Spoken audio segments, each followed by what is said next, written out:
of our generation has been wiped to every tear from every eye. They may be beyond us, but as long as there are fears and suffering, so long our work will not be over. And so we labor and to work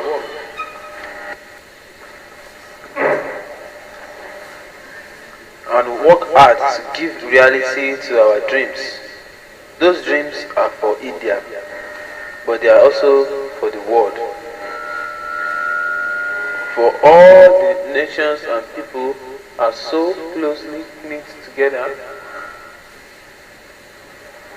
For every one of them to imagine that it can be live apart. Peace has been said to be invisible, so is freedom. So is prosperity now, and so also is disaster in this one world that can no longer be split into isolated fragments. So the people of India, whose representatives we are, we make an appeal to join us with faith and confidence.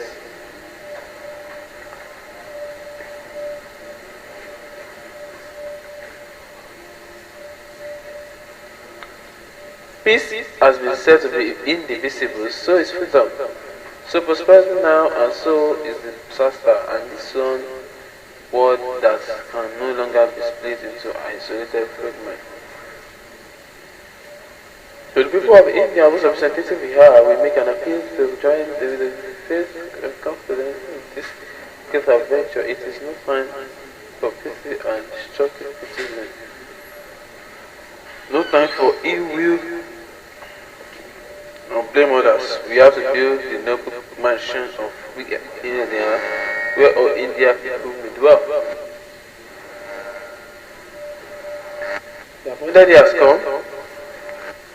Whatever destiny, and India stands forth after long surrender and struggle, awake, vital, free, and independent. This path clings on us till we see some mayors, and we have to do past. Point in the past. History begins anew for us. The history which we shall feel, live and act, and others will write about. It is a fateful moment for us in India, and for all Asians, and for the world. In this star rises, the star of freedom.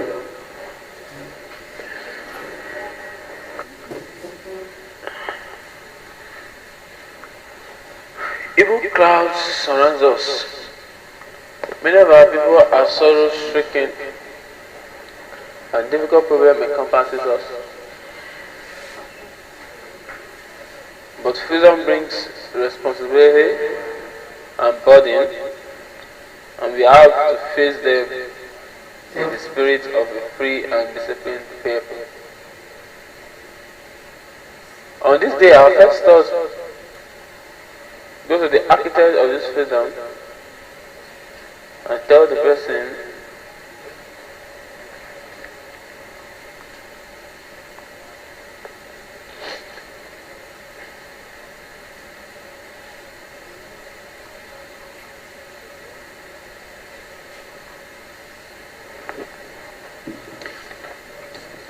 we had often been unworthy followers of this and have strayed from the message. But not only have we but successfully generations we call this message and fear the inspired in their spirit and in this world some of Indian which is general alone.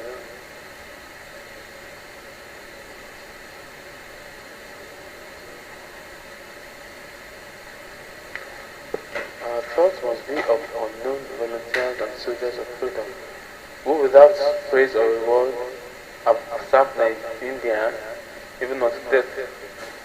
We think also our brothers and sisters who have been cut off from the earth by beautiful sons still living.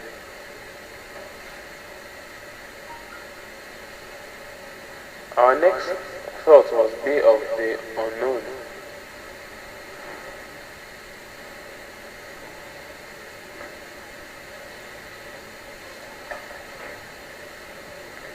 We need to think about our brothers and sisters who have been cut off from us by political boundaries and who have unhappily cannot share as point in the freedom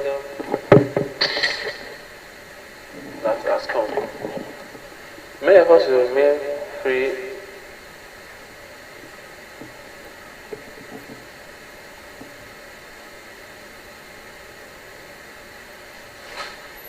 I think also our brothers would have been cut off from us.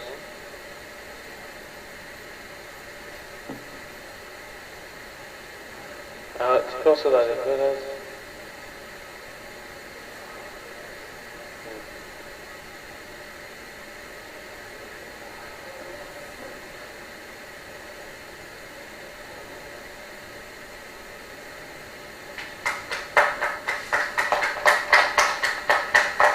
the future beckons to us whether we do go, and what shall our endeavor to bring freedom and opportunity to the common man, to present and workers of India to fight and end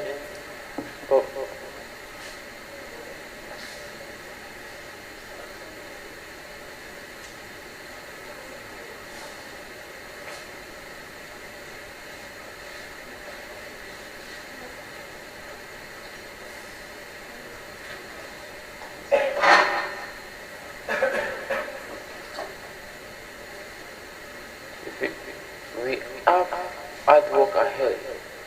There is no resting for any one of us until we redeem our pleasure. So we make all people of India what destiny intended them to be. We are citizens.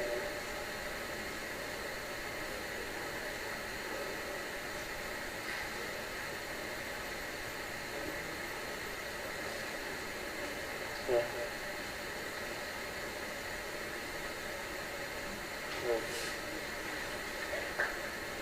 We are citizens of great country on the verge of both advance, and we have to live up to the high standard. All of us, to whatever religion we may hold, we may belong, are equally the children of India with equal rights.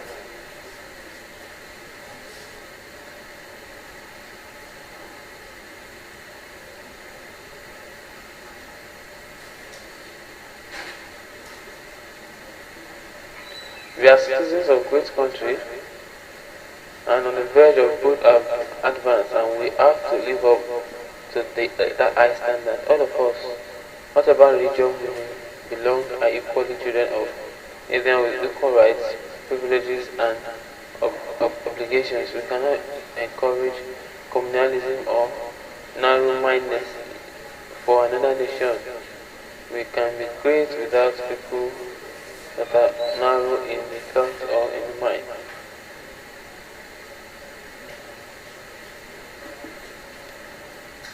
Do you know that question?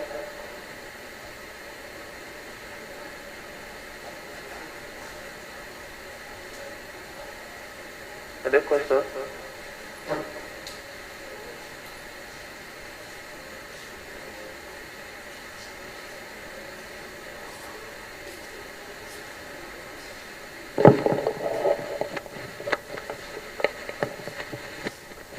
I must it Christopher for well done for the past 41 hours.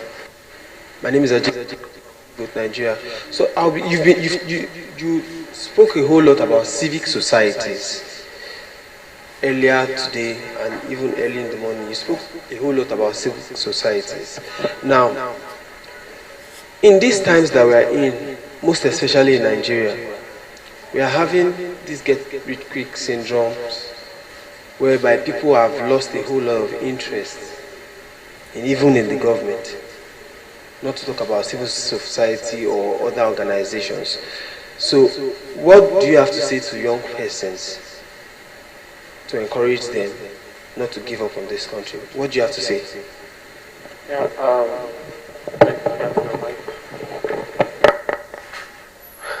my message to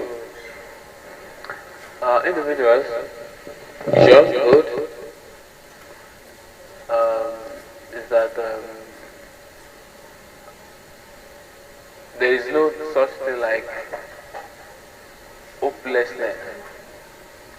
The only person that should be hopeless should be someone that is not living anymore. If you do not, if you are losing hope in the government, then you probably should not even belong to that government. So maybe you vote, you can create for your own soldiers to do your duty. So what I'm trying to say is that there is no place for hopelessness for anybody, especially for the young Nigerians. You know, for we can still enjoy a lot in this country, honestly. We just need to position ourselves, we need to be practical, we need to define our objective, yes. We need to know what we want, you know. Like you'll be here today, here tomorrow, here. You need to be specific, you need to be known for a particular cause. And there's no such thing like being hopeless. No, why? If you are hopeless, carry your bag and go. Yeah.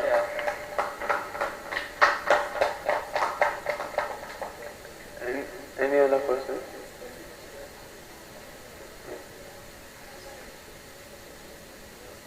Yeah.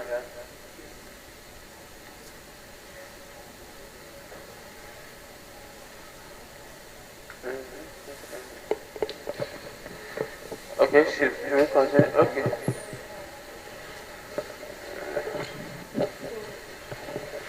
Okay, discussion next. Good evening, everyone. My question is, you mentioned something that we are enjoying so much in this country. My question is that we enjoy so much in this country. I think you made that statement. When? Ah, I enjoy it. you said. I think you said it. Did you not see it? I said we would enjoy. If what happened? I said we as in our generation we will still enjoy this country. We just need to position ourselves. We need to set our goals. We need to want what we want. That one thing that we want from this country. Okay, yeah, thank you for saying that. And my question goes thus. You know, as youths, there are limits to what we can actually do. What I mean is, when you look at even the situation in this state, there are people that influence where you go, decisions that you make, how much money you make, how to even spend your money, how much time to spend your family. So how do you think we can make it or enjoy this country if we still, do a roundabout in those kind of circles, because we cannot stop it. What they call it, their father, I don't know what they call it, I don't remember the name now. Godfatherism, yes. It is still something that happens in every part of Africa, and I don't think any youth can say that he would enjoy this country if that godfatherism remains intact, because your godfather would dictate 90% of what happens in your life, your downfall, your you know, the good thing that happens to you, he dictates it, and if you mess up, you go down. How can we escape from this web of calamity? That's a good question. The interesting thing is that Godfatherism is not even limited to Africa alone. Godfatherism is practically in other parts of the world. And well, Nigeria is a case study. I feel like we are doing that just want to limit ourselves because if we say you want to enjoy this country, does it have to necessarily be? I want us to be objective here, right? Do everybody have to venture into politics? Do you have Godfatherism in business? Even in church, there's Godfatherism. Even in your church. No, I'm saying Godfatherism now because I am more inclined with the political aspect. But mind you, even in church, your pastor will emotionally finger your brain to the extent that you might not be able to hit if you don't call him. You will think that the prayer that he is doing for you is the one making you excel. But there are some pagans out there doing like bigger things than you are doing. So how do we escape from this web of, I call it calamity because it is serious and it is disheartening in our society. Because even if you go to church, if you go to politics, even at work, you have to follow a certain line of protocol. Most times they call it you have to be loyal. When they tell you you are not loyal, it is deeper than what you think. So as a youth today, there are so many things happening. I don't know, but me, I'm always objective about these things that happen around us, because this things happens everywhere. In your church, it happens. In your school, it happens. In your place of work, it happens. Even in the political, atmosphere, it happens too. So how can we escape from this thing? How can we survive? Yeah. You want to survive from. See, the first thing that, like I was saying earlier, to be the first act of freedom is to have a free mind. For example, you mentioned the church. If anyone is under a bondage of a church, the person puts himself inside bondage. I agree.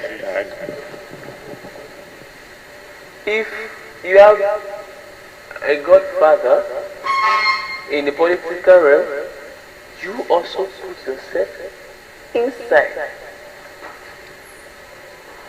That's the thing. If you have someone that is controlling you at your work, you also put yourself inside. See, the thing is that all of us as human beings, regardless of how someone wants to sweet mouth you or something, you will first give the person the password to yourself. There is something that you have, or there's something that there is a price that the person has paid that has put you in that kind of condition. So Godfatherism is something that, especially in the politics, is not going to end, because the people that have structured it, they have made it in such a way that if you are not with them, you can't get it. So, but outside of politics, let us leave down in the politics. And there are some people that are even doing well in politics now. We have Godfatherism. In the last general elections, we have a number of Labour Party. In the green chamber now. So it will even still happen that you don't need government. But away from politics, if you are self-employed, you have your business, you manage it. There's nobody that wants to go. You see that have to take that business and not put your head and start hawking it. There's nobody that wants to control that. And like I said earlier, we will still enjoy this country, but it's not everybody. It's all of us that are very serious, that pick that one thing, and we are very, very determined to achieve it. There's one thing I like about myself. If I cannot do something like this, I will do it. I will do it. If I say this thing is this day, I will go any length to make sure I achieve it. That's one thing. So, and I know that if I take that particular attitude to anything, I will do it. So let us cultivate that habit. Let us have that one thing that we want to do. Let us put it in God's hands and let us be serious about it. Let us pursue it. Let us talk about it. Let us find it, and we will see it.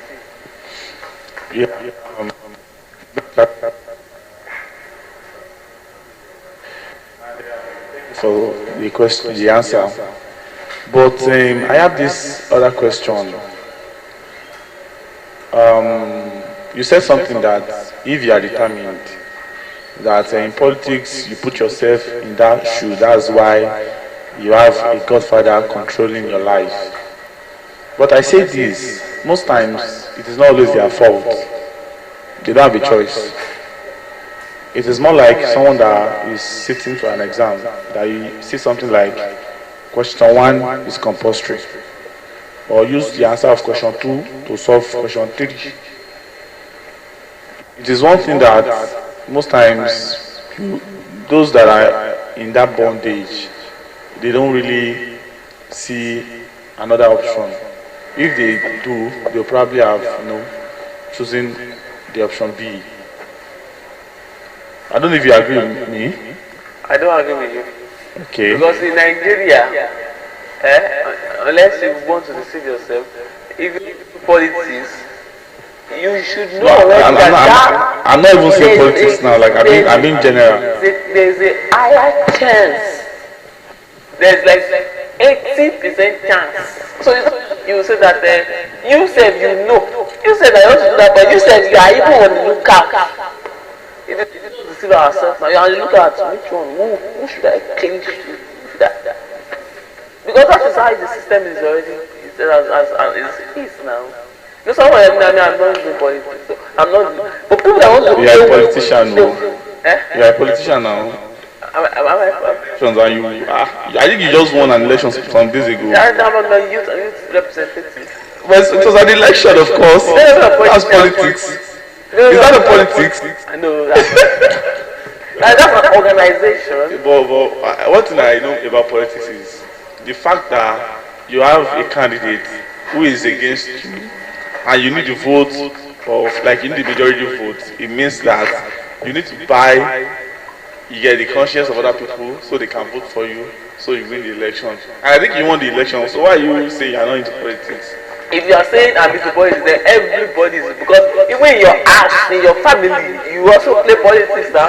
Yes, that's true. So if you are using that premise, then everybody. Yes, I agree with you. Even in the church, politics. Of course. In my own church, there was a time that the Baba Ijo in our church, because I used to attend the CSC when I was very young. I grew up there. Primary school, they do politics. So the Baba Ijo would be writing letter to the top, to the okay, that this pastor is not doing well. And I wonder that why would Baba Ijo be writing letter to the head that this pastor is not doing well? So you see, those things are politics. But my question is, how can we escape from this web? I think you are much more better if you are not in that. I have never been in that kind of thing before. I have worked with so many politicians, and I know I have my own boundaries. When you cross it, I hit you. That's why I don't really. But one day I dream to become the governor of the state. Yes. I always admire being a governor and wanting to always make a change. You get like you are doing now, you know, giving us what's it called, species of people had, you know, once in their lifetime, you know, put in effort to make changes in stuff that are happening. And I don't know if you have a speech about musicians who have done so well to impact change. And one person that I always admire is Tupac Shakur, because I am always a music person. I'm a music enthusiast and I do music for a living. I manage artists. So I always love when you speak with your music. The fact that Tupac, then I know Mick Mill and some other guys, they do a lot with that. I don't know if you have something around that for us in your speech. Maybe an artist in Nigeria or outside of this country who has done so well, you know, so you can remind us of, you know, their voices as regards this change that we are talking about. If it's about that one, you expect me yesterday when we were talking about Davido and Tubaba? No, I was here, but they were not. You can't compare what Davido has done to what Tupac has done. Davido is just a socialite. What he does is just make music and just have fun and go to bed. You can't compare that to people that have done so well to actually impact people. Uses the song Sebastian. Yeah, Burna Boy too, not bad. But when you look at Nigeria as a whole, we don't. I think the last person we had was Fela Kuti. Yeah, I think Fela Kuti had, you know, a lot to do, and he made so many changes as far as, you know, this thing is concerned. But when you look at the mainstream artists, what they do is just make money for music, and they don't care about, you know, the emotions of people listening to their music. And that is still a web of calamity. How many of your artists are in that direction? I have so many artists in that direction. you know me so well. Which of the artists is this song? Yeah, you know me so. You know, I have quite a lot of artists that are into activism. You get, and I won't want to mention it because I don't want to advertise here. You know, it's against the rule. So I won't want to do that, but I have a lot of them who are you know, into activism. I have friends in the student union that are doing so well, even with music. Yes, I have artists. There's what's this? I don't want to mention names. That, you know, they are doing so well as far as music is concerned, and they are into activism. So, but the question remains that, you know, because most times when I look at the problems that we face as a nation, it boils down to people not knowing how to move out. Some people feel suicide is the key, is the way out of this change that we want, you know, that we want. Some people feel that is why, I don't know why you chose the topic of this thing, because it is more deeper than what, when I look at it most times I think too deep about it, and I want to, you know, so many. I feel I should do a marathon too. Maybe I would challenge your own record. I don't know, maybe next week if you are done with your own on Friday, and I start on Monday. And you'll be a team member too. I don't know if that will be convenient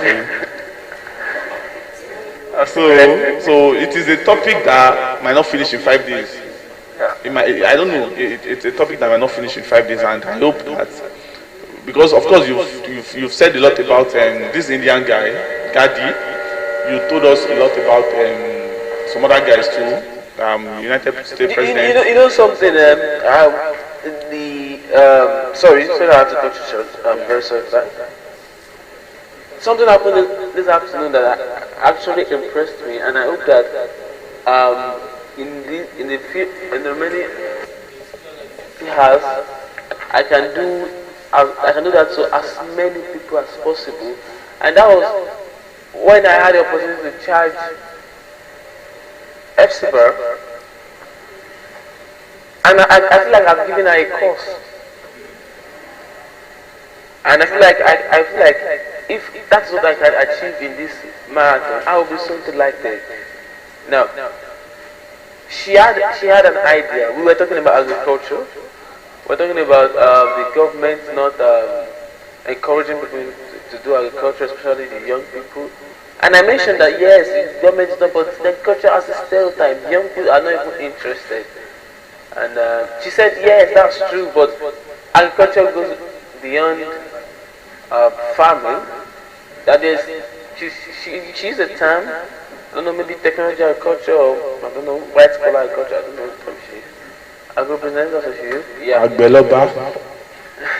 So, and I was like, oh, you know this. She said, you need to know that agriculture is beyond farming, that there are some agriculture you do, that you use tie, and you wear sneakers, and all of that. I'm like, now, you know this. The youth need to know this. Now, can you not be that agent that will tell the youth that they can actually be a farmer, sorry, an agriculturalist, and will be wearing a tie?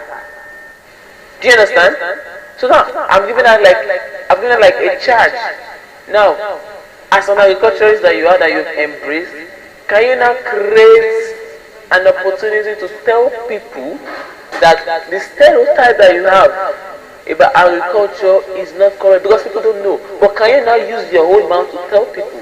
Can you use your social media to tell people? Can you use your network, your influence to tell people and pass that message? So I feel like if I can reach out to as many people like that, I know their interests, I know what they desire, I know where they are best at, and we can begin to charge ourselves. I feel like that way too, we would also have done something regarding this thing. Inspiring solutions for a better world. So I feel like if I can do as many as that, I'll be so excited. I'll be so happy. Like, people should start to know that, okay, people should know that, but it can be you that will tell them. Like, she knew that there is white collar agriculture, but she needed me to tell her that she should tell people.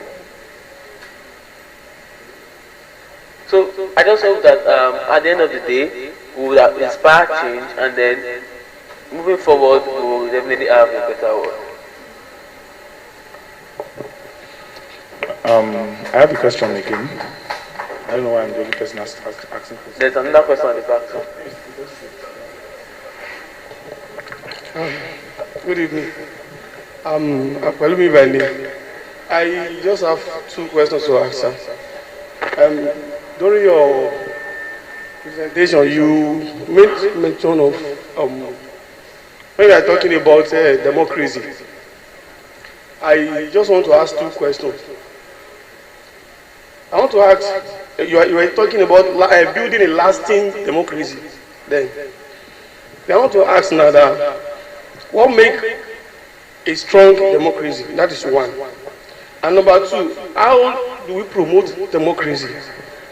Now, you know, in every country, building a strong. The first question, yes, sir. Okay, the first one I said, what makes up a strong democracy? Strong democracy. Then number two is how do we promote democracy? Now, we know in promoting democracy anywhere, any country, there are some factors that needs to be considered. Like, number one, like freedom of speech. Then number two, expression. Number three, association. Now, in our country, Nigeria, we all believe, even as a student, being you undergraduate, we believe that our fundamental human rights are being deprived. We have deprived of it. In the sense that we don't even have freedom of speech. It ought to be. Now, as a society, let me just say, as a country, as a youth, that we aspire to become something better in life. Can you please just shed more light on that, so I will know we can have a better understanding? Thank you. I think in addition to what he said, I don't know if I'm free to add this up. As a scholar in whom you are, I'm saying you as a scholar right now, which propagation will you actually, activate for Nigeria? We are running a democratic government of the thing. Do you actually think we are cool with it, or you have some other scope of government you think the country can actually practice that can take us to the better place? When everyone want to carry my house tomorrow. Okay, my question is talking about democracy and about the current resurgence of military rule in West Africa, especially. We know about Niger and some other francophone countries. Is it that because most times I see it as a I don't know what to call it, as a wave, because we were in the military before, came back to democracy, and gradually it might seem like we are not going back to military, but we are indeed going back to the military rule. Are we changing? Because I don't know what we are really doing right now, because we were initially into the military system of government, and then over a few decades we were back to democracy. But now, because of course everybody is actually listening to radios, watching documentaries and the likes, the what's it called now? The African, what's their name again?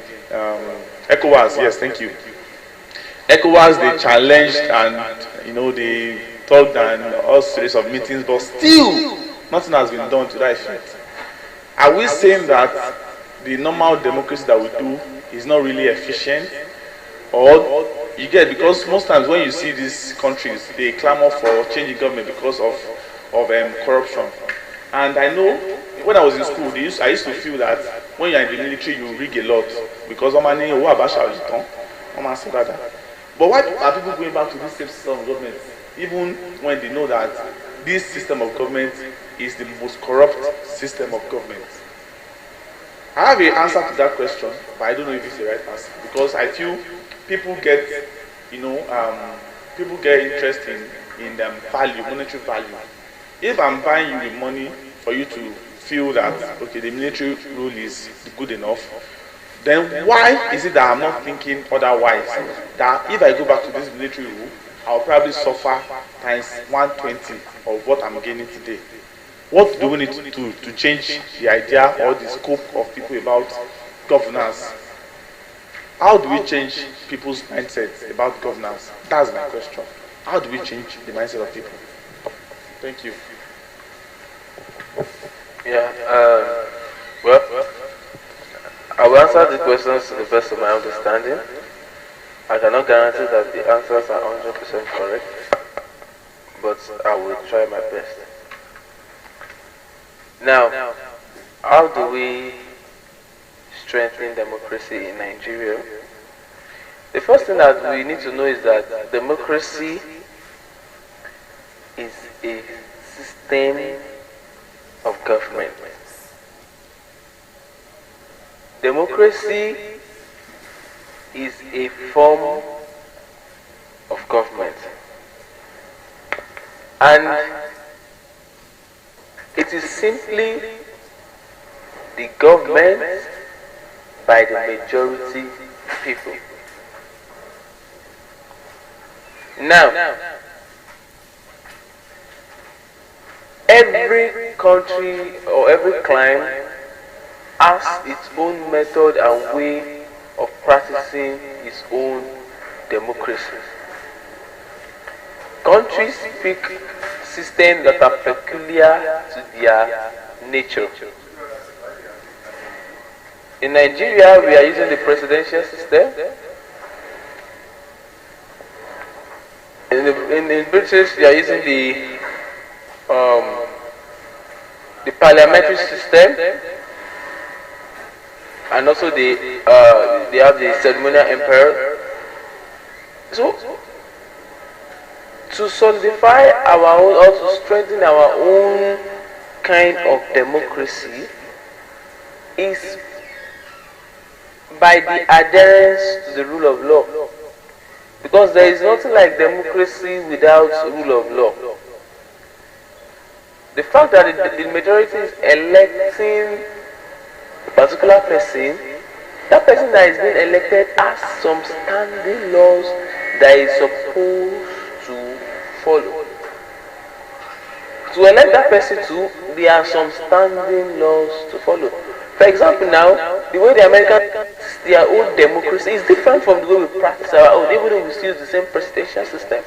They have the electoral college. We will just use the simple majority.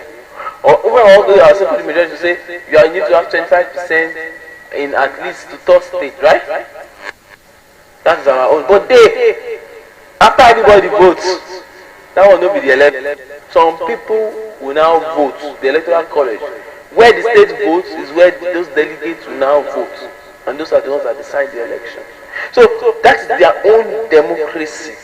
So our democracies are peculiar to our rule of law, and that's constitution. So to strengthen our democracy, we need to adhere to our own rule of law, which the judiciary has a very vital role to play in solidifying and increasing democracy, because they are the ones that to uphold the law.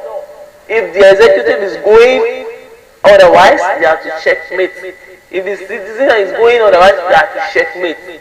So, and that is why how we can, and even in the course of electionary process too, that put the leaders, if they are going in another direction, they checkmate to ensure that things are done in the right and the way it's supposed to be, according to the rule of law, guiding our own personal democracy. Now, how do we promote democracy? Well, Nigeria is already practicing democracy. What we need to do is to be praying to God that our democracy should keep getting stronger. I don't know, but I don't think it is my own business to go to Nigeria now and be telling them that come and do democracy. They have to decide the kind of government they want to govern them. Either they decide willingly, or the government is being imposed upon them. If the government is imposed upon them, if they don't want it, they have means to revolt it now. So promoting democracy is not, or promoting a particular form of government, I don't think it's the responsibility of any individual. International organizations can pick it up. The UN can talk and say, okay, we want to let the ECOWAS, but I don't think it's the responsibility of a particular individual to tell a country that this is how you should. No, I don't know. That is my answer to that. Then the question of Mr. Babs. Well, I would say that although it is agreeable, but due to our difference as a people,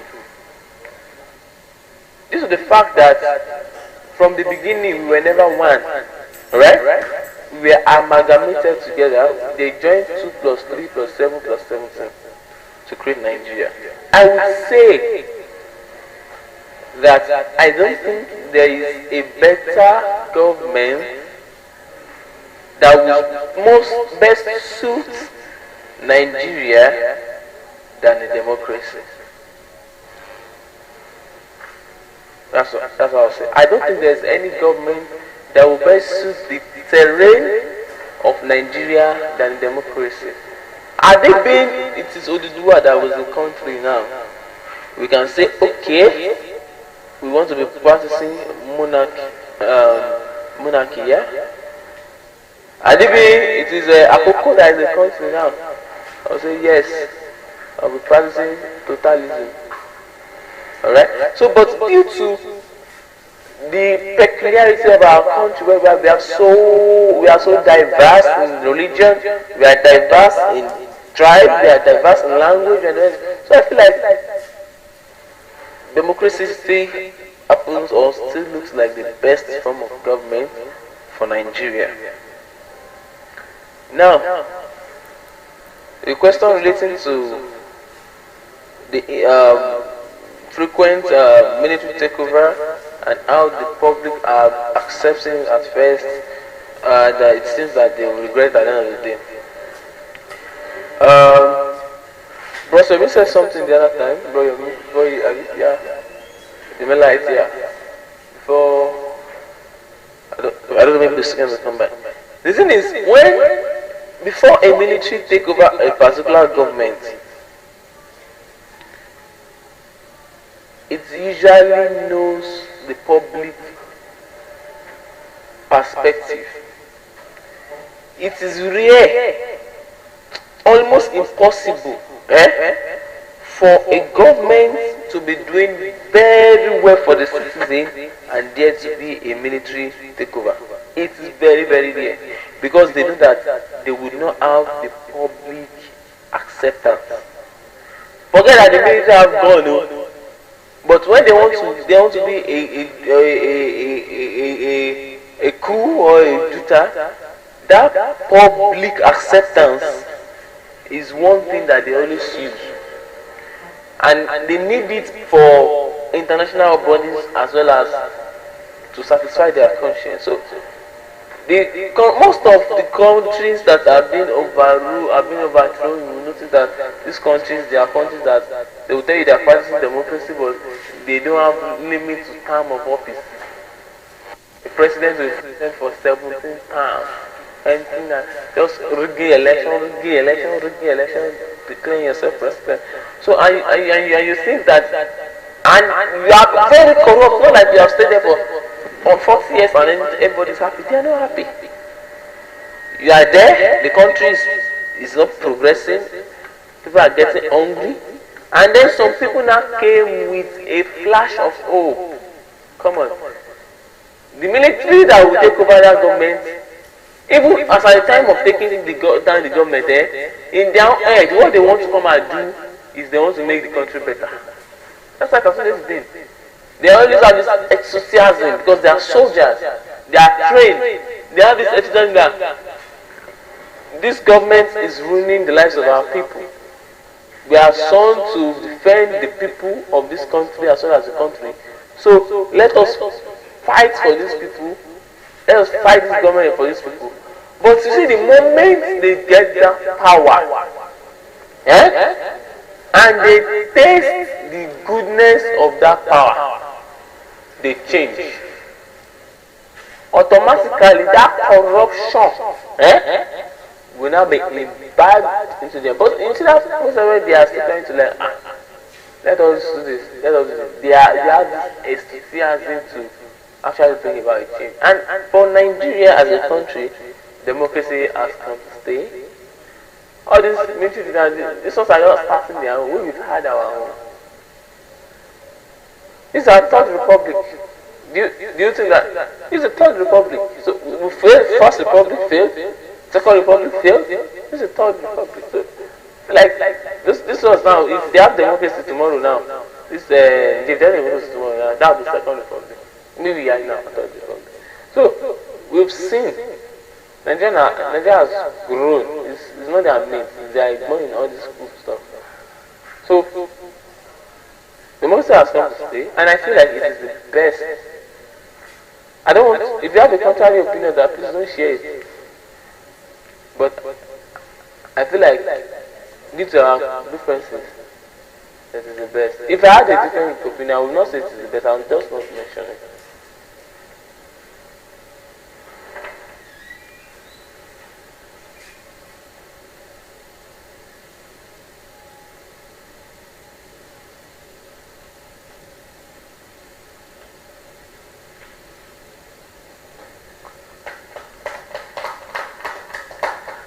Am I able to answer all the questions?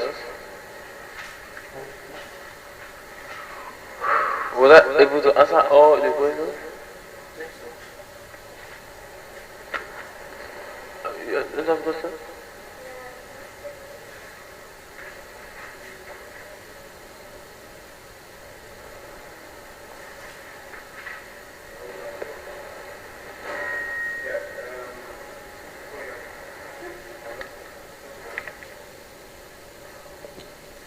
Yeah, you said something about equality of man. Please, can you shed more light on it? Equality of man. Equality. Yes, when we talk of the equality of man, so please let me get it very, very well. Equality of man. What do you mean by equality of man? Gender equality. Human equality. So I mean, I just use the human gender equality. That's what I meant. Most of all my discussion has anything that has to do with equality that I'm very sure that it has been gender equality. It's not talked about. Or racial equality. Take for example the apartheid in South Africa, discrimination between the whites and the Africans. So they say that gender equality or racial equality. Yeah. Is there any other? Okay, let me continue my reading.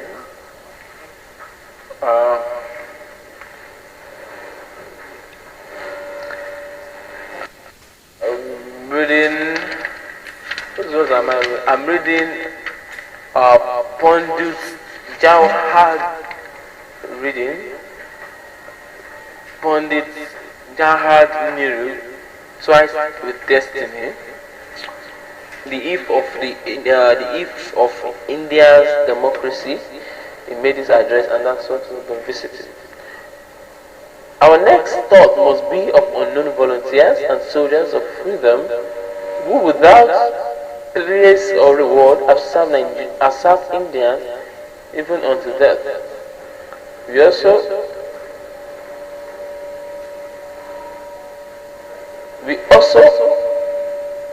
We think also of our brothers and sisters who have been cut off from us by the political boundaries and by unhappy.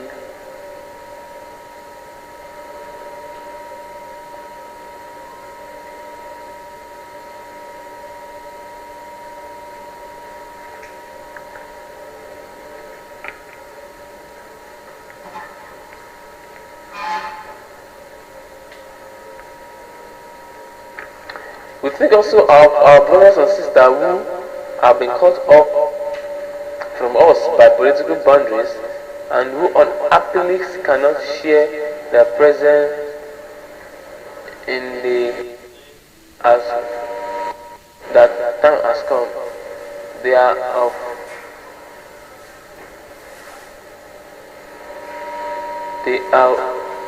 with us and will remain with us until they remain outside.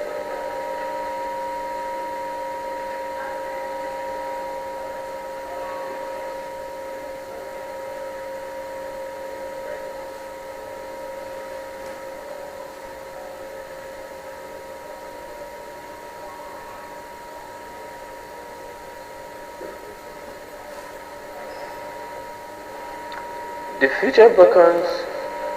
We have hard work ahead.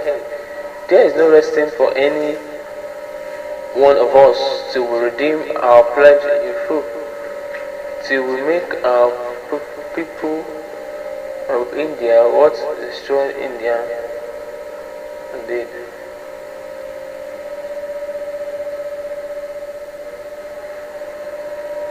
We are citizens of a great country on the verge of both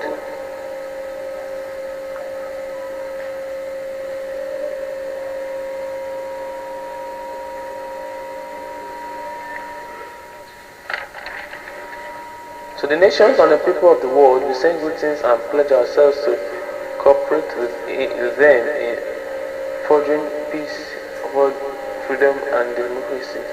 And to our mom, very much.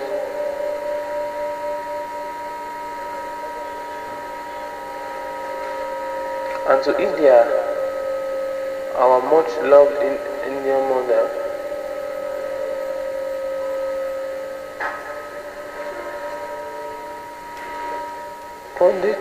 Pandit Jawahar Nehru's speech, Trust with India, delivers several endearing messages.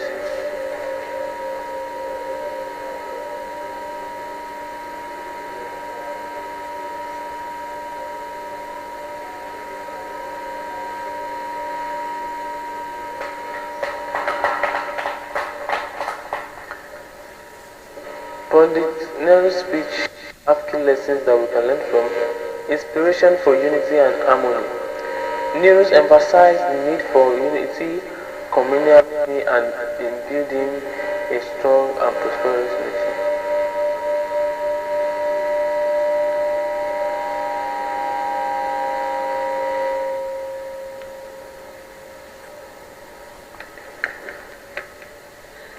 Aspiration for unity and harmony. The lesson is to embrace diversity, foster inclusivity, and work towards a society where all individuals are tested with dignity and respect. Striving for societal and economic justice. This speech underscores the importance of social and economic justice. It requires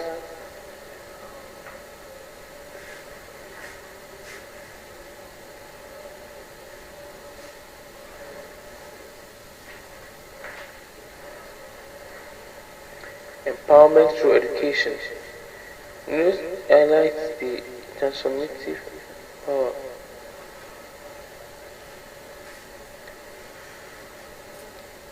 News highlights the transformative power of education by empowering individuals and building a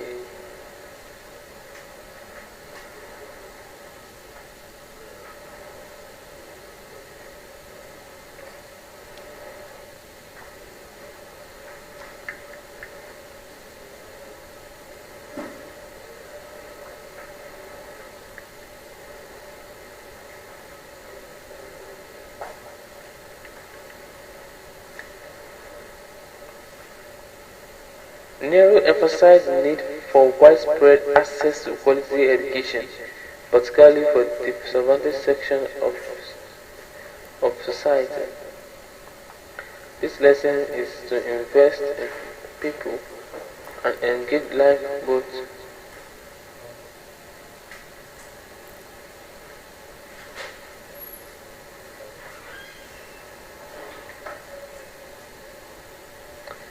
the lesson is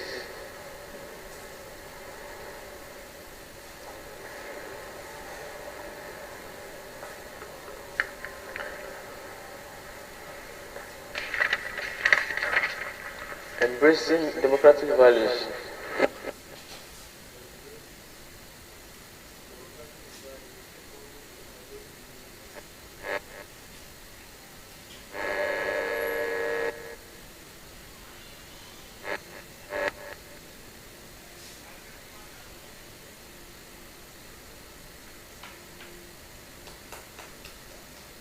Truth of peace and non-violence. Nehru stresses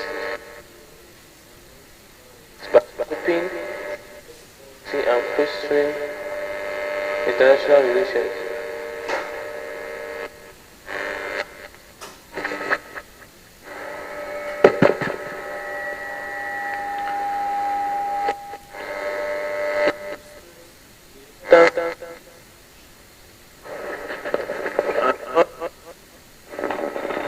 Violence.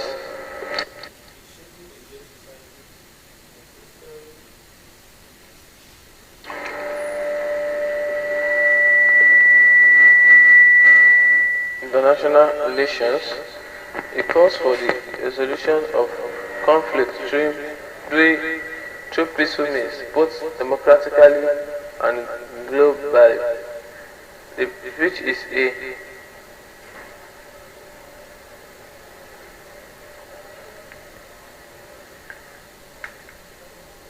vision for progress and development. Nehru's speech encapsulates the vision for development and speech.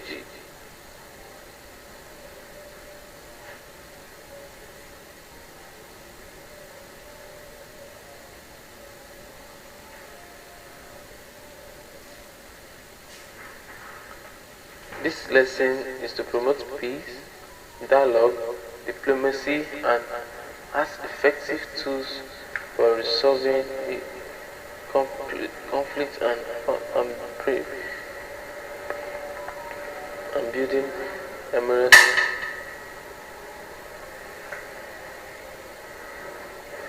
amorous relationships. vision for progress and development. Narrow speech encapsulates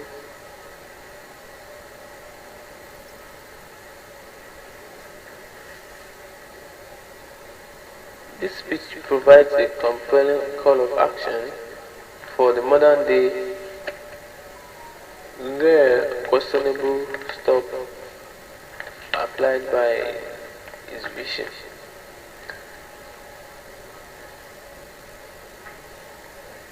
Embrace unity amid diversity.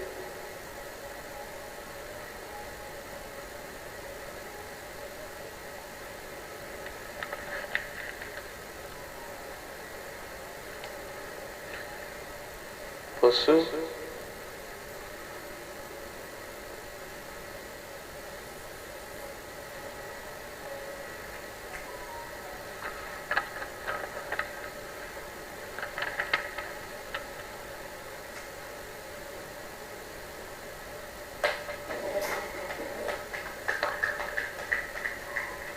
address socio-economic inequalities. Recognize the persistent inequalities that exist in our society and take action to address them. We should advocate for policies that promote social and economic justice, ensuring equal access to opportunities.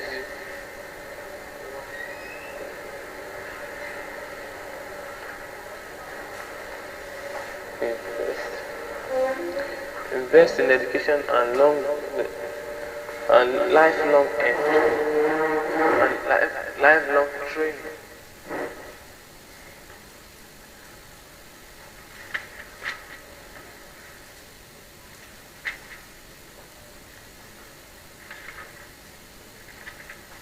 Embrace unity amid diversity. Celebrate and embrace diversity of all its forms, either it be cultural.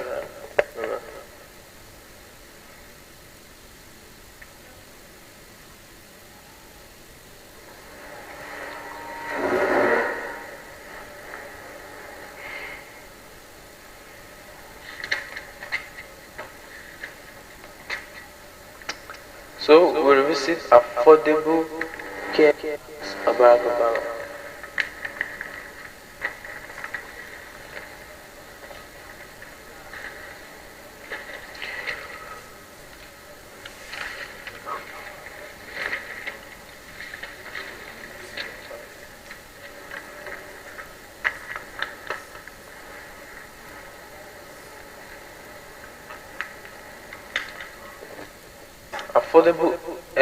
Affordable Care Act, Barack Obama.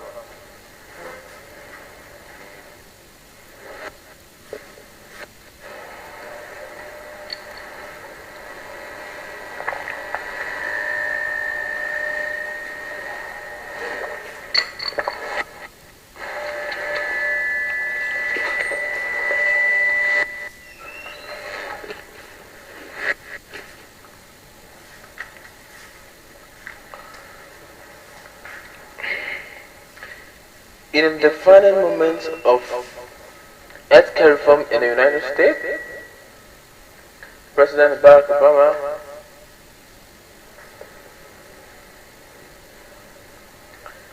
took the stage to deliver an historic speech on the Affordable Care Act.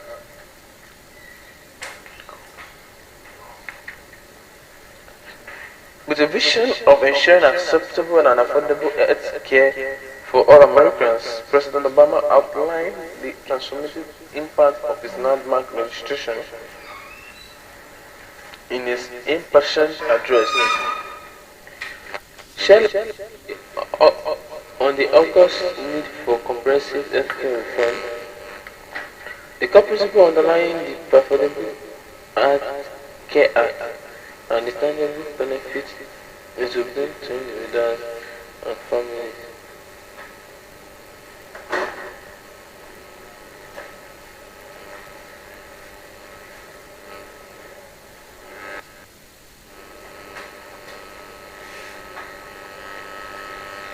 As we embark by about the speech, we dive into the words that inspire a generation exploring the mission.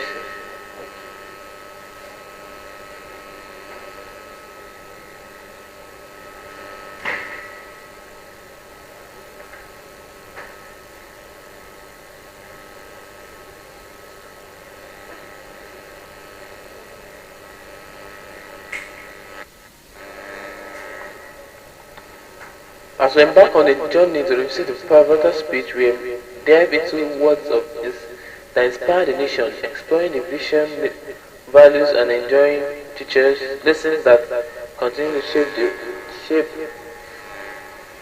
in spite of equitable and accessible healthcare for all. Source: Obama White House Archive. Speech. Hello, Mahami. Thank you so much. Well, everybody may have a seat. Have a seat. It is good to see you all. It is good to be back in Miami Dade, one of my favorite cities. I mean it. My favorite cities. Mm.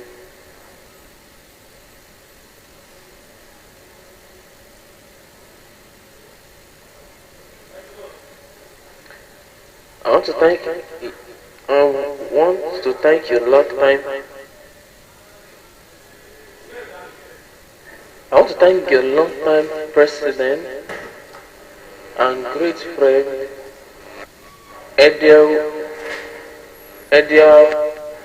Jepadon, and to the entire and to the faculty staff, of course, personally the student for hosting me. I want to say how grateful I am. I want to thank the wonderful elected officers who are yet to just point out two outstanding members of Congress, Lee and Winston and Ted Dutch. So this is one of my last visits here as president.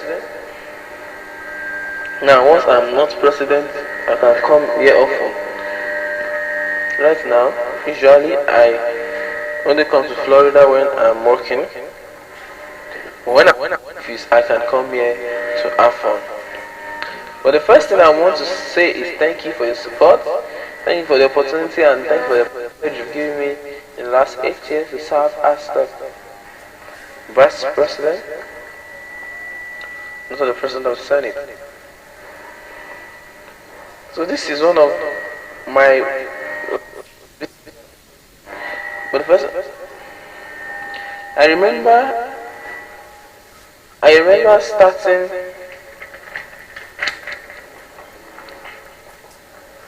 I remember starting just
but the first.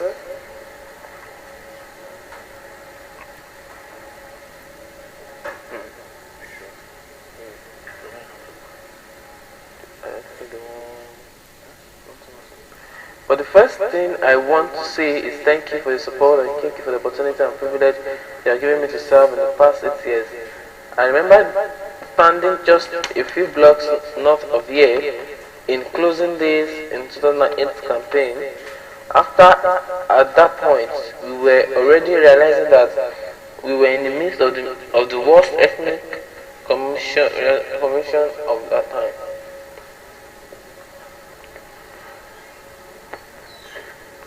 We didn't know where the bottom would be. We were still thrown in stone till death.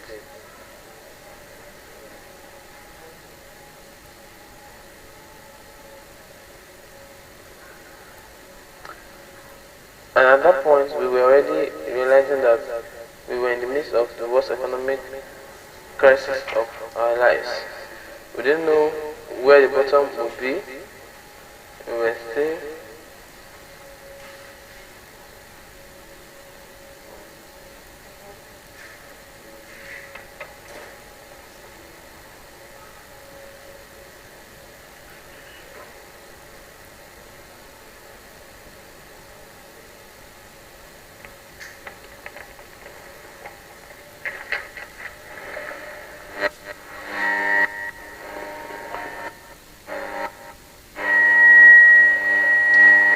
I remember standing just a few blocks north from here and a close 2008 campaign.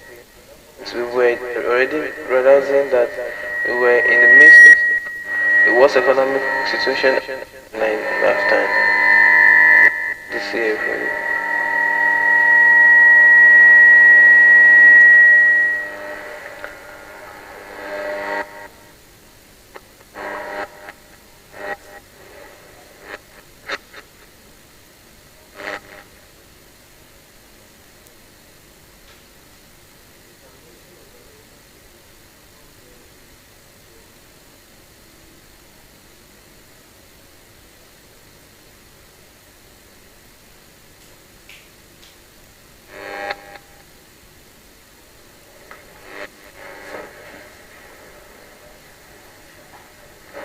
Working together, employment rate in Florida by more than half.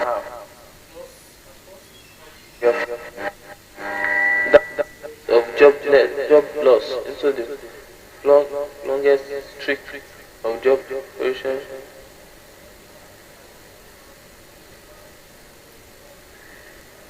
Why the country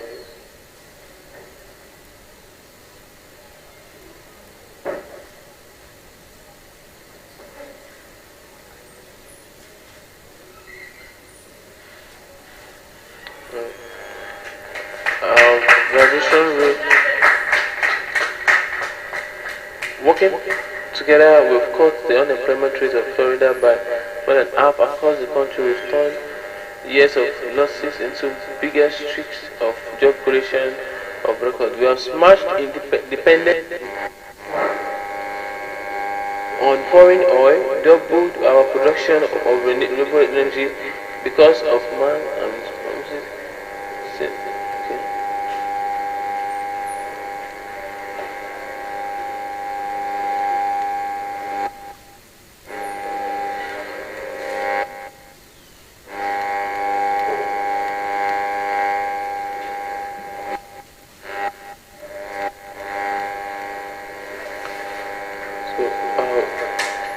So we've been busy, that's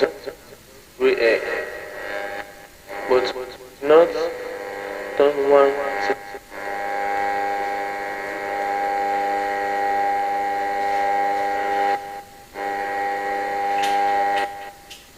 You've heard a lot about the Obama.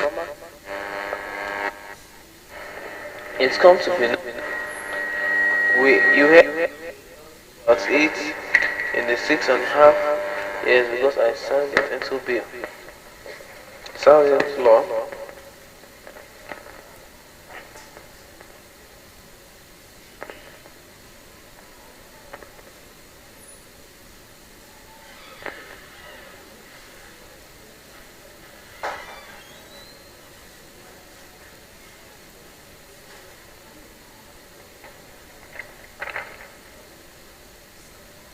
You've heard a lot about Obamacare. It's going to be new.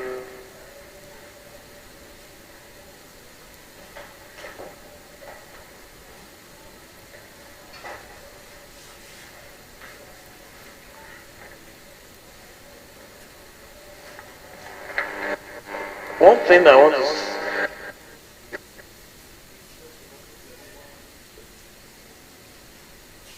that reforms and in the last place because it was one of the very key motivation of, and I wasn't just because of falling health costs into eating into worker purchase and straining budgets for food and for government. It wasn't just, but because the law was passed, insurance companies should just put your cover. God say right at the time, insurance must. So,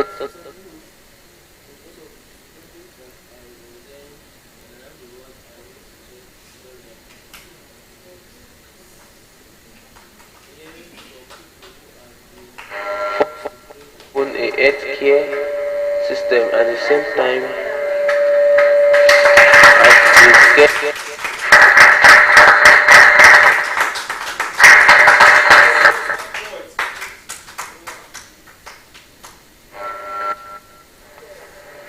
It was about children like Zio Lee who needed heart surgery when she was just 15 hours old, just a baby, just an infant, and she was half of getting.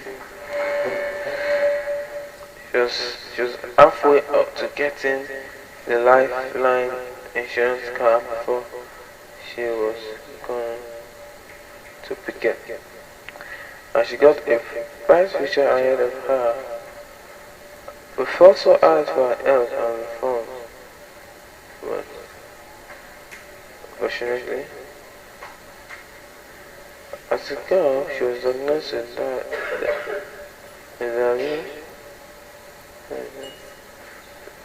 Tenta A, and there a disease with disease.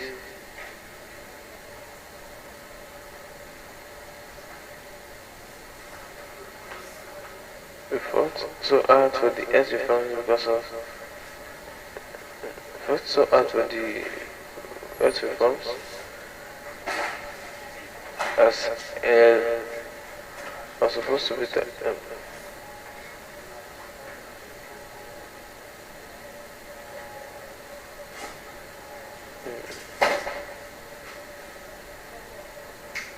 yeah, so she stopped for an affordable health insurance plan that covered her medication. Today she's putting a doctorate in the handbag to show that she has a doctorate. Yeah, twin. And there you go. Zio and Amada. The people who I worked with, yeah.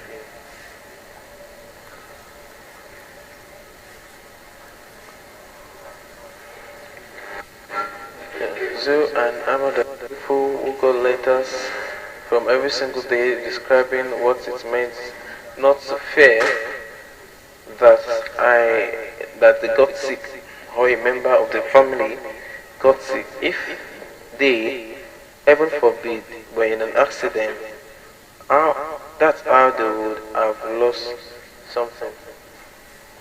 So because of this law, because of the Obamacare, about 20 million Americans now have financial security to health insurance. So do almost 3 million children, thanks to a large part of the affordable care and improvement, the enhancement that we made to the children's health insurance program. And the net result is that never in American history has the uninsured rate been lower than today. It dropped among Latinos and African Americans. Every other demographic place swapped.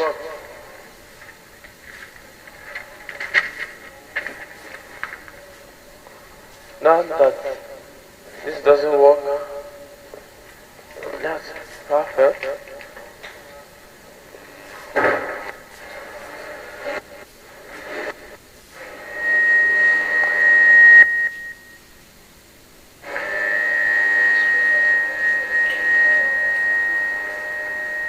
it is true that a lot of the noise around the healthcare debate, and even since we passed this law, there has been nothing more than politics. But we have also known, and I've always said that for the good that the Affordable Care Act is doing right now, for a big stop, this buy and stop. It is something that you buy again. Or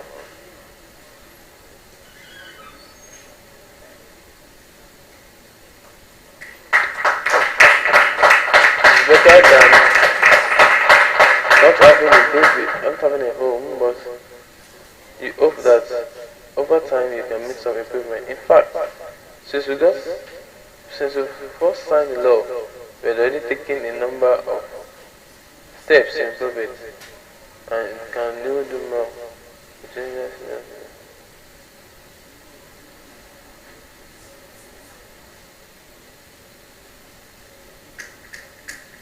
And we can do even more, but only if we put aside our physical methods and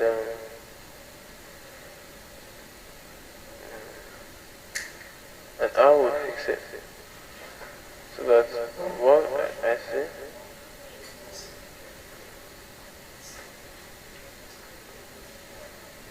Yeah, so let's start with a big factor.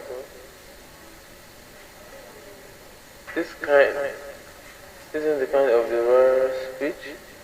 I'm getting into details. I hope you understand. So let's start with the basic fact. The majority of the American people do not, let me repeat, the majority of the Americans do not,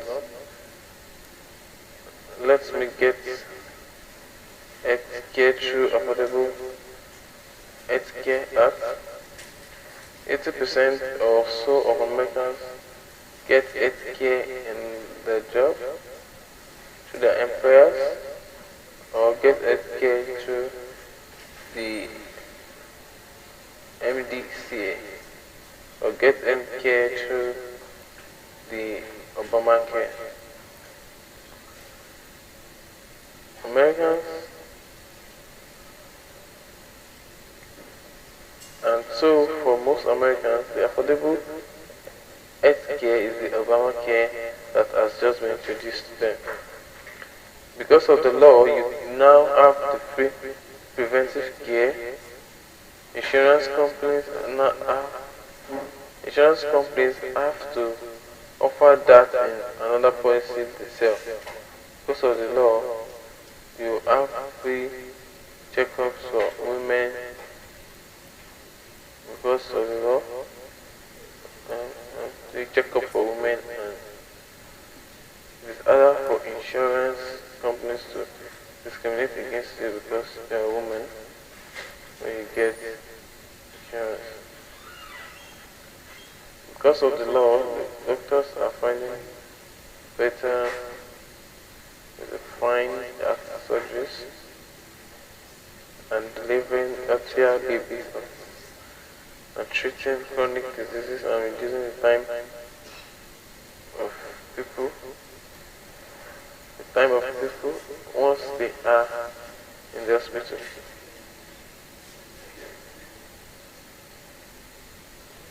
Once they are in the hospital, end up having to return to the hospital.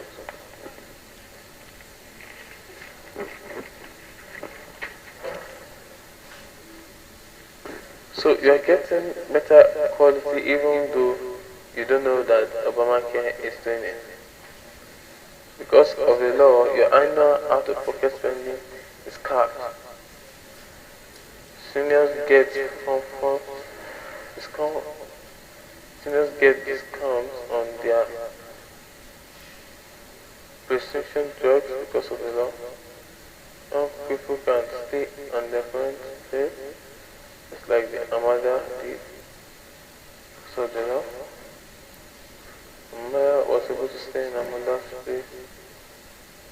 I was getting insurance after she passed out, even because even though she had, she could use. By this way, this law permits anyone to transfer it.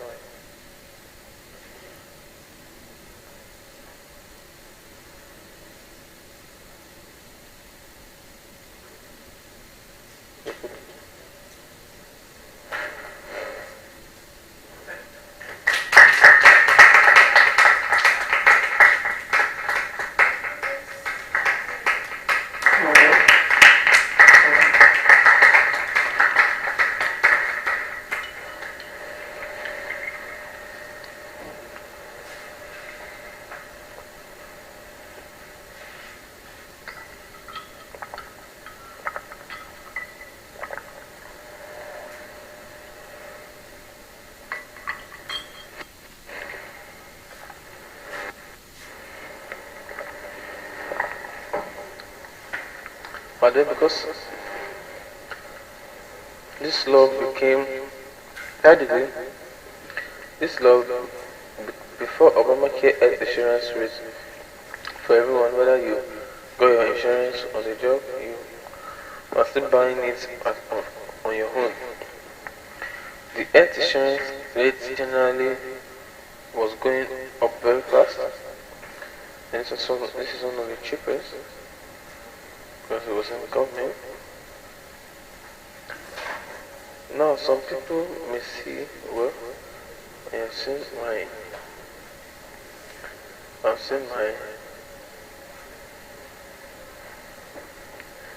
yeah, so the not determined by the Affordable Care Act. So if the Affordable Care Act, if Obamacare hasn't changed the coverage of the 30% of Americans, 70% for non-Americans,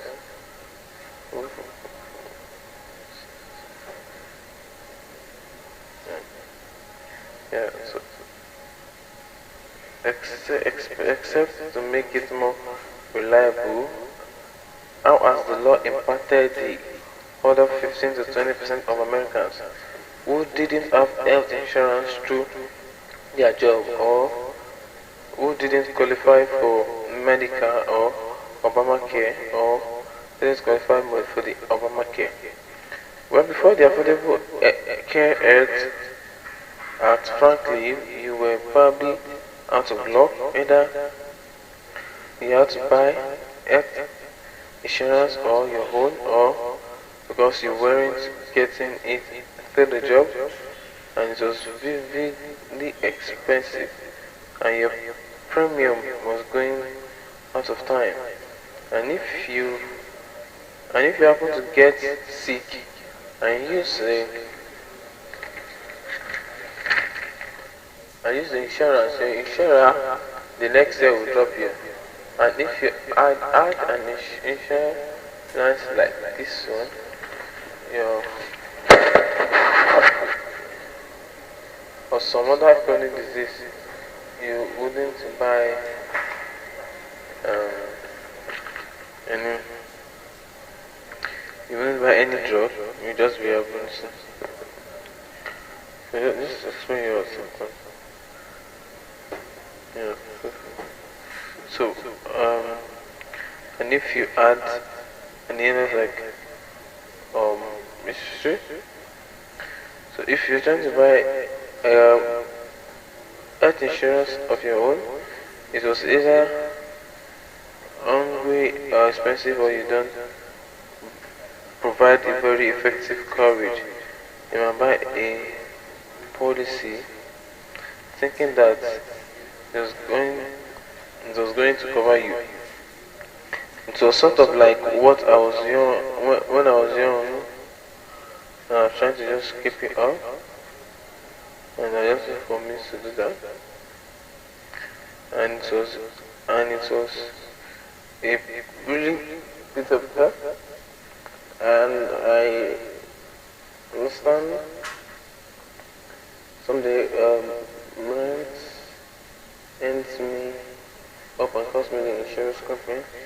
Second, maybe I can get some caffeine.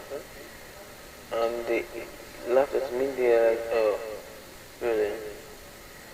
When that, that's what's just like for a lot of people who didn't have health insurance and a job. So they didn't.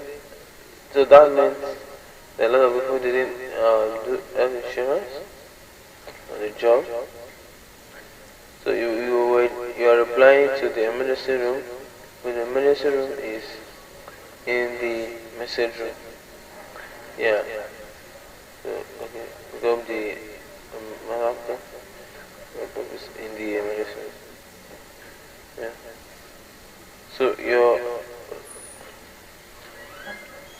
So what the affordable act care act is designed to do is to help people who have previously been unsafe or unsecure and to result them take care of their acts of their activity. So you exchange the content. The so what the affordable health is designed to do is to help and it works to help these people in sleep. First, we give state funds to expand Mastika in public schools in Washington and in 32 schools. That took us up to more like 4 million people have coverage who didn't have it. They have now gone. Yeah. So first we give state funding to expand medical to cover more people. DC and 31 states that give up funding, but like 3 million, and they cover like 10 billion. Yeah, so yeah, give the state we now have more health insurance. Second, for people who made too much to qualify for the same marathon, and after that,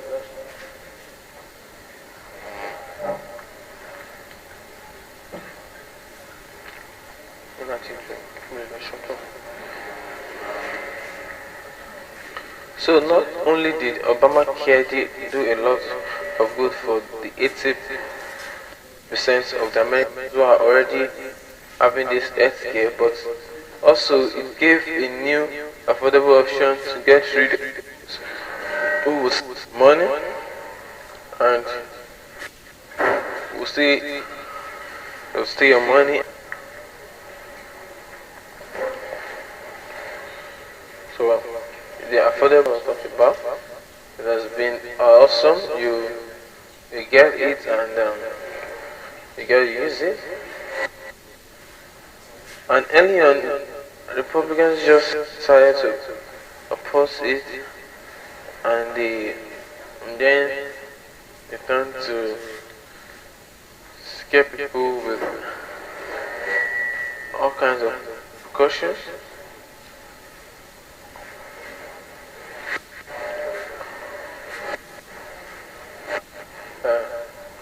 So and early on the Republicans just decided to oppose it, and now they turn to scare people with a lot of predictions that would be a killer. That is,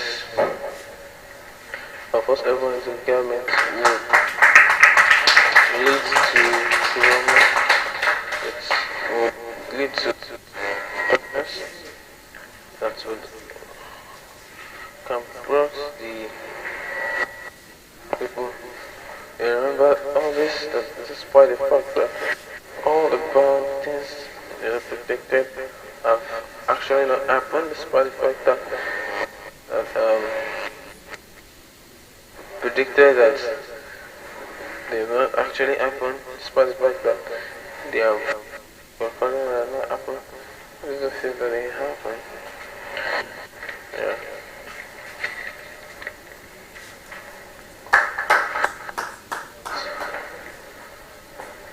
And actually the main reason here, because of a lot of Republicans, them are proven to be false and politically motivated, doesn't mean that the has proven to be false and politically motivated. Main issue we I have percentage of the percentage of clean face as this part of what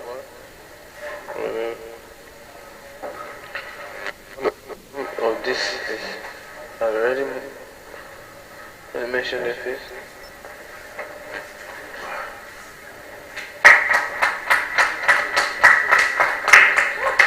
Part of the reason is I already mentioned here and as I may a federalism of the state if state yeah.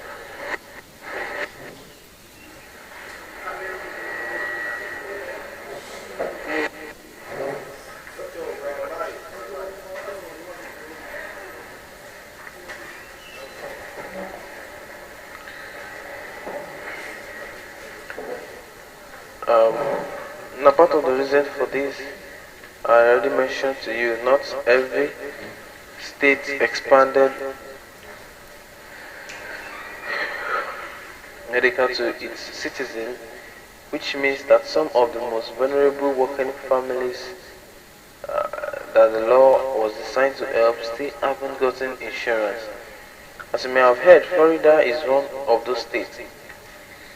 If your governor would put politics aside and do what is right, there are more than 700,000 Floridians would simply have access to coverage. And by the way, they would hold down cost for the rest of the year because there would be loss of uncompensated care in hospitals. 700,000 Floridians will suddenly have access to coverage, and by the way, that would hold down costs for you because there would be less uncompensated in hospitals.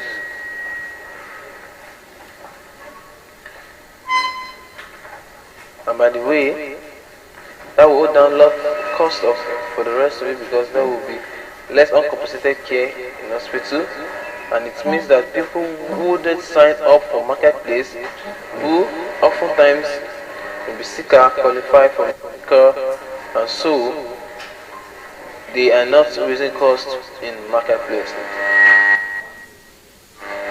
In the 19 states which so far have not expanded medical, the Obamacare would just do so. Another 4 million people would be covered right now all across the country. So that's step one, and that is why, by the way, just completely in the control of these governors, they would be doing it right now. They could have done it yesterday and you could still do it tomorrow. And the second issue has to do with the marketplace. However, the marketplace was working well in most of the states. There are some states where there is still not enough competition between insurers. So if you only have one insurer, they may decide whether we are going to pack up your rates because we can, because nobody else is offering a better price.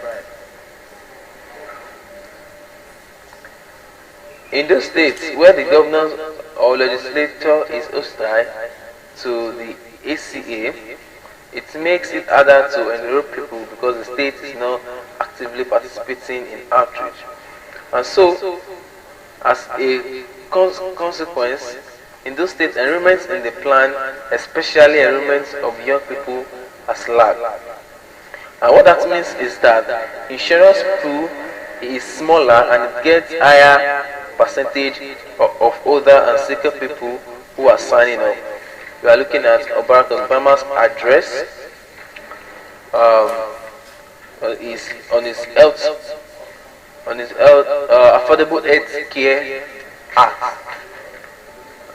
Affordable Health Care Act.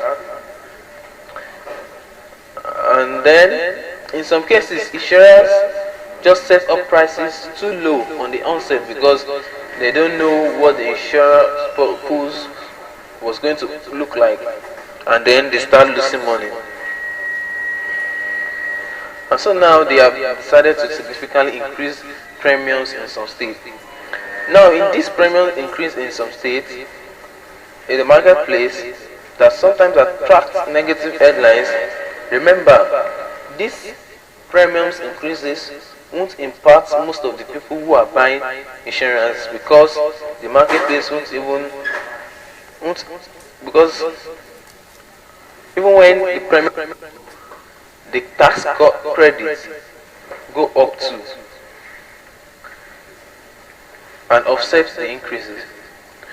So people who qualify for tax credits, they may not even notice that premiums went up because the tax credit is covered. And keep in mind that this premium increases that some of you may have read about, that no effect at all if you are getting insurance, health, or the job, or through medical or Medicare. So for the 80% plus people who already have health insurance, your premium is going up, but it is not because of the Obamacare. It is because of your employer or your insurer, even though sometimes they try to blame the Obamacare for why the rates go up. It is not because of any policy of the Affordable Care Act. The rates are going up. But if you are one of the people who doesn't get health care on your job, doesn't qualify for any medical, doesn't qualify for any Medicare, doesn't qualify for any tax credits to help you buy insurance because maybe you got a little job or you are in between jobs, this premium increase to make insurance less affordable. And in some cases, some states, premium increases as manageable. Some are 2% or 8%, some 20%, but we know there are some states that they may see premium go up by 50% or more. And an extreme example is Arizona, where we expect benchmark premiums will go up double. Part of this is because Arizona is one of those states that had really low average premiums, among the lowest in the country. So now insurance companies basically are trying to catch up, and they also don't have much competition there. And meanwhile, in states like Florida, the failure to expand medical contributes to higher marketplace premiums. And then there are some states that just because of the nature of their healthcare system, or the fact that they are rural and people are dispersed, so it's harder to provide healthcare and it's more expensive. So they have a thorough time controlling costs generally. Again, the tax credit in the ACA will protect most consumers from the brunt of these premium increases. And with the ability to shop around on your healthcare.gov, which works really well now, most people can't find plans for prices even lower than this year's price. But there are going to be to people who are hurt by premium increases or lack competition and choice. And I don't want to see anybody left out because of health insurance. I don't want to see any family having to choose between life and death because of health insurance, or saving for retirement, or saving for kids college education, or just having to pay for their own bills. So the question we should be asking is, what should we do about these growing pains in the health care? And that is where the Affordable Care Act comes in. And how do we get the last 9% of the Americans covered? How do we reach out to those 9%? And how do we make sure that the premiums are also suitable going forward? The marketplace insurance pools are more stable going forward. But I'll tell you that what will not work. Repealing the Affordable Care Act will not work. That's the bad idea. They will not solve the problem, because right off the bat, repeal will take away health care for 20 million people.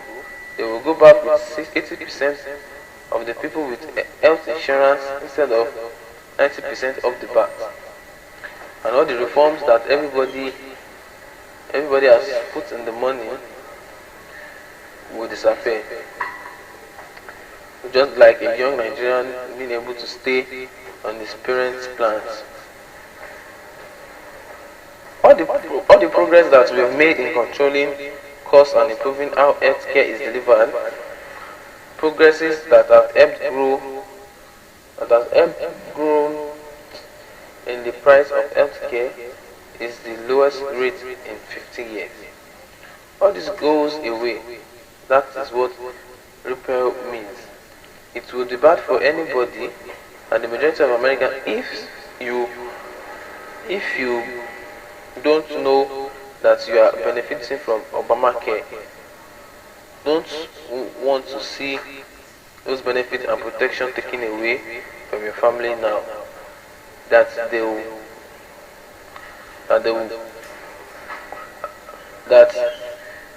right now think that they hate Obamacare. If anyone told you, alright, we are repelling you, but now your kid is on your plan and is no longer on his own plan, or you've got an existing condition and you can't buy health insurance, you have to be shocked that they be lying.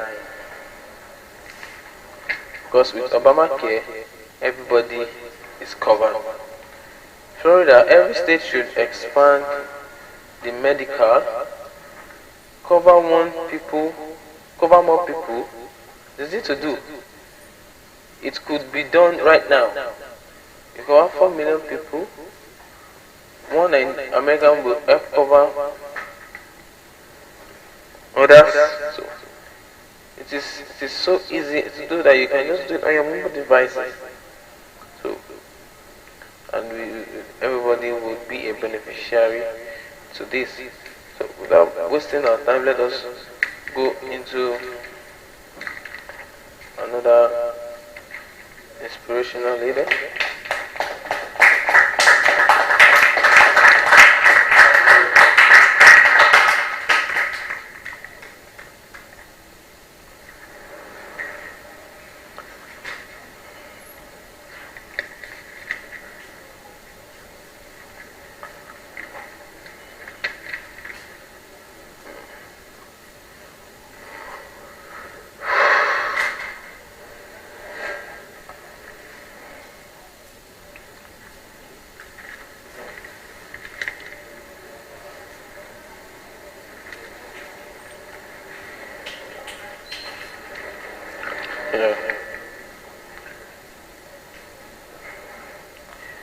What educated women can do.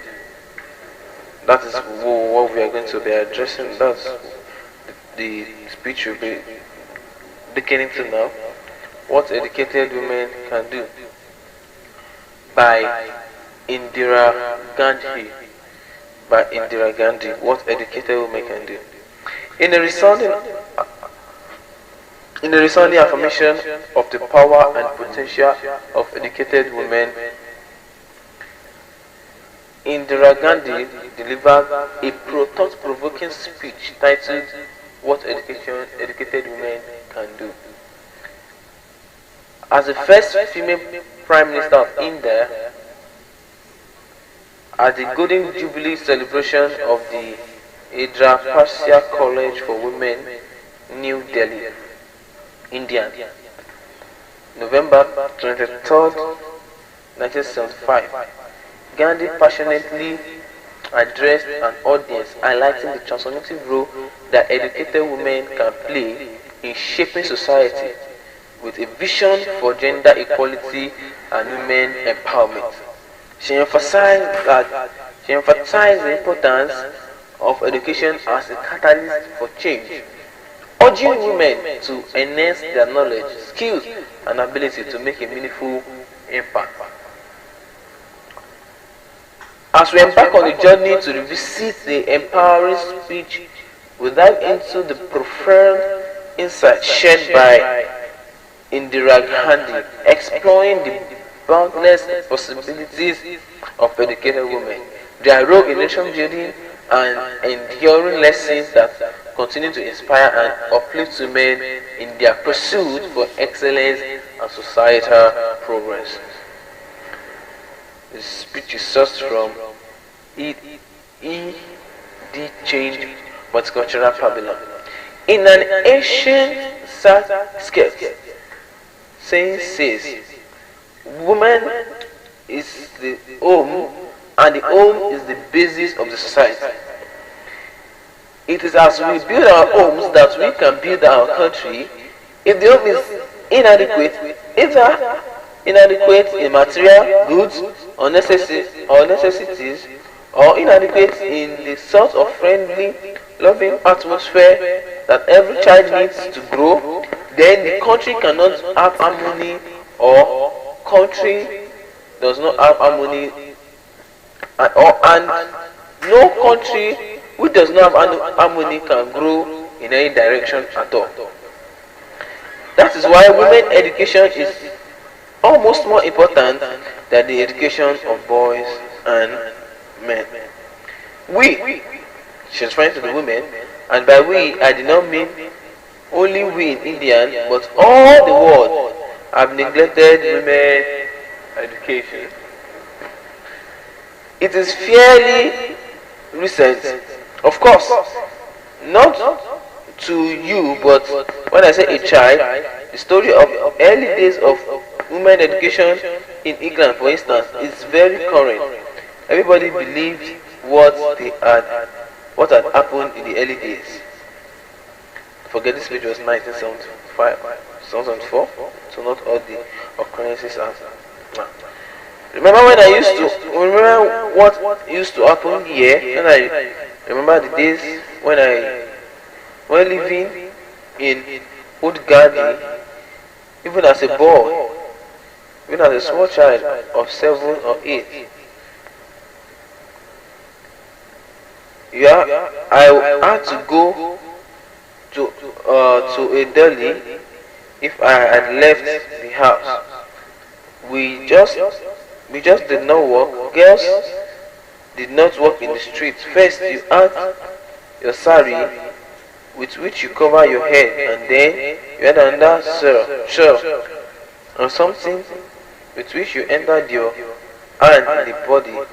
Then you had a white shawl with which everything is covered again, maybe your face.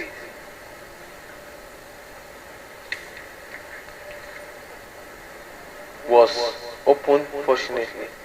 Then, when I am in the door, which again was covered by another cloth, and this is in a family or community which did not observe pardon or any kind of it. In fact, there is no social function, always with mixed function. But this is the atmosphere of the city and the community. I join today. Now, we have got education, and there is a debate all over the country whether this education is adequate to the needs of the society or depends of our young people. And I'm one of those who would always say that education needs that you need education. Education needs to keep going, but at the same time, everything in our education is not bad. That some of the present education have been produced, produced fine leaders, but it's not a one-sided thing. No, I think that everything in our education is not bad. That even the present education has produced many fine men and women. Even the current state scientists, especially at the secondary school level, the current state scientists, we have seen very fine and very fine pupils, students.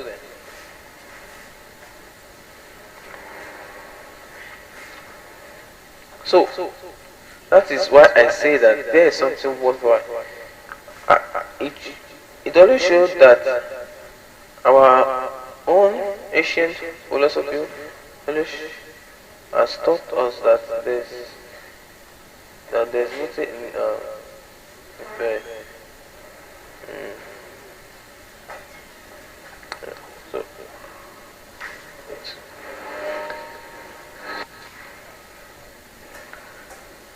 what educated women can do. So, well, but it is not one-sided business, because there are many who are persuaded and cajoled to go where when they are reluctant,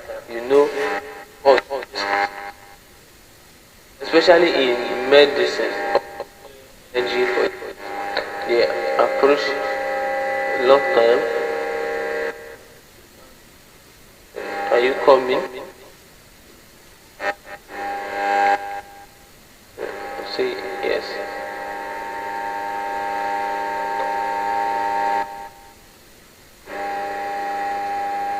So, what educated women can do?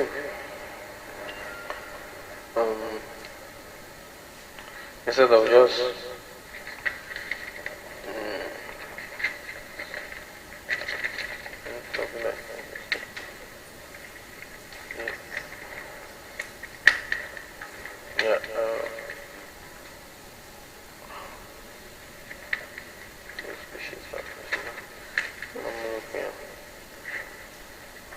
so I would like us to just revisit this word that we are reading them now. Let's revisit them.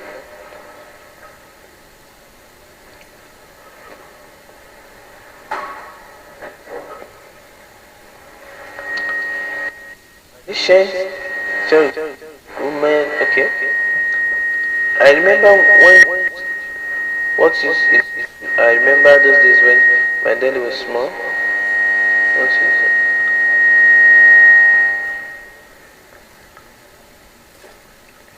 Then you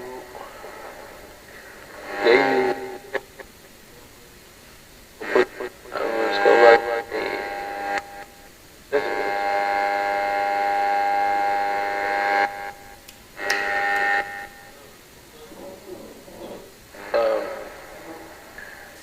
we've got education. There's a debate all over the country whether the education is adequate to the needs of society or the needs of our young people, especially the women. I am one of those who always believe that education needs thorough overhauling. By the same time, I think that everything in our education is not bad. That even the present education has produced the finest and the greatest guys who are in great demand over the world and even in the most influential, the most reputable university or high schools. Many of our young people leave us and go abroad because they got higher marks. So,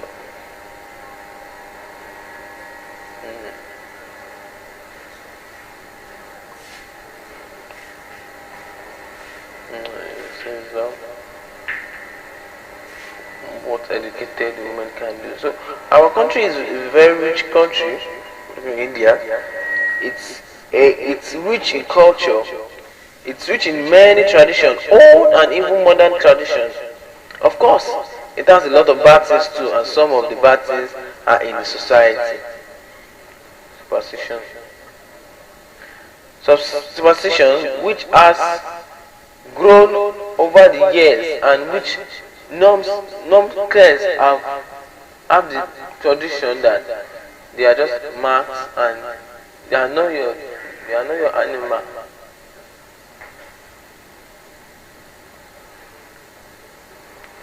But we must not allow the dark side of the picture for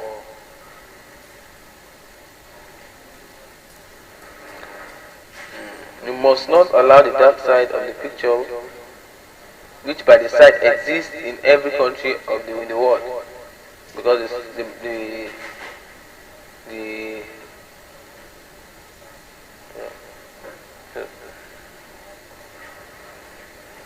Yeah. So, but we must, by the way, we must not allow the dark side of the picture, which by the way exists in every country of the world. Even the most rich country of the world has its dark side. But ultimately, our side,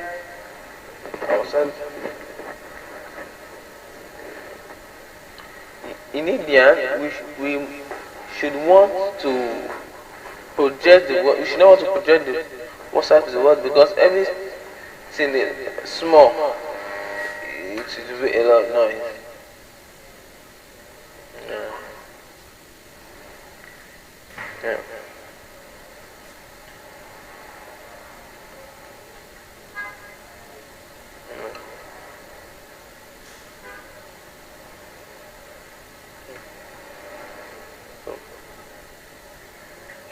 Okay.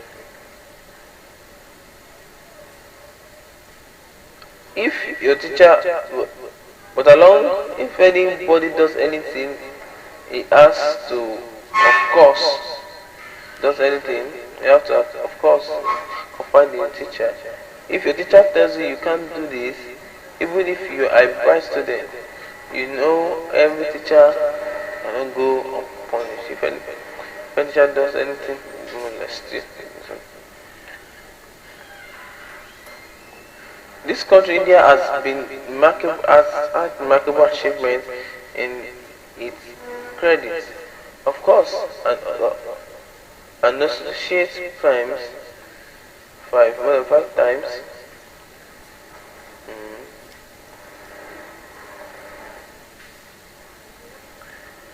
yeah. So,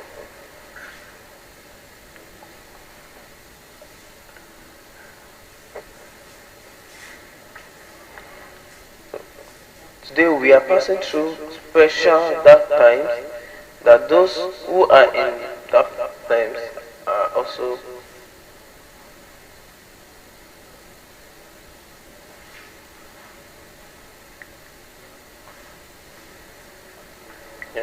passing through.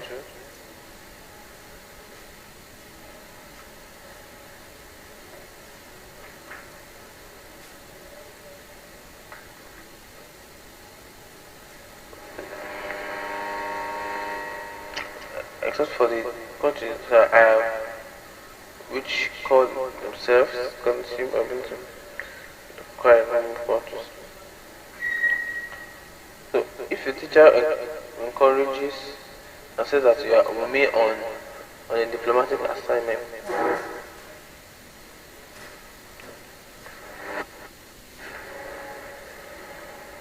so it's just them. I know one in the speech right now.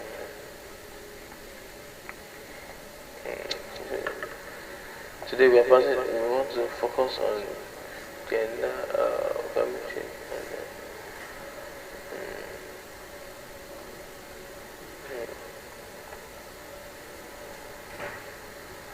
So today we are passing through the dark times, but these are not dark times.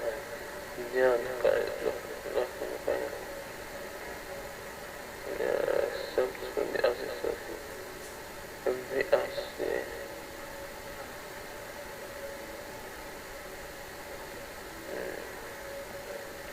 only a few countries which very very small population have no population. Otherwise, the country will have.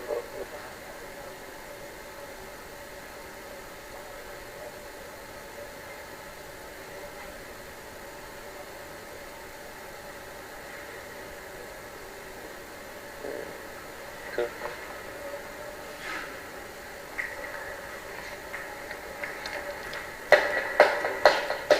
Today we are passing through the India had cable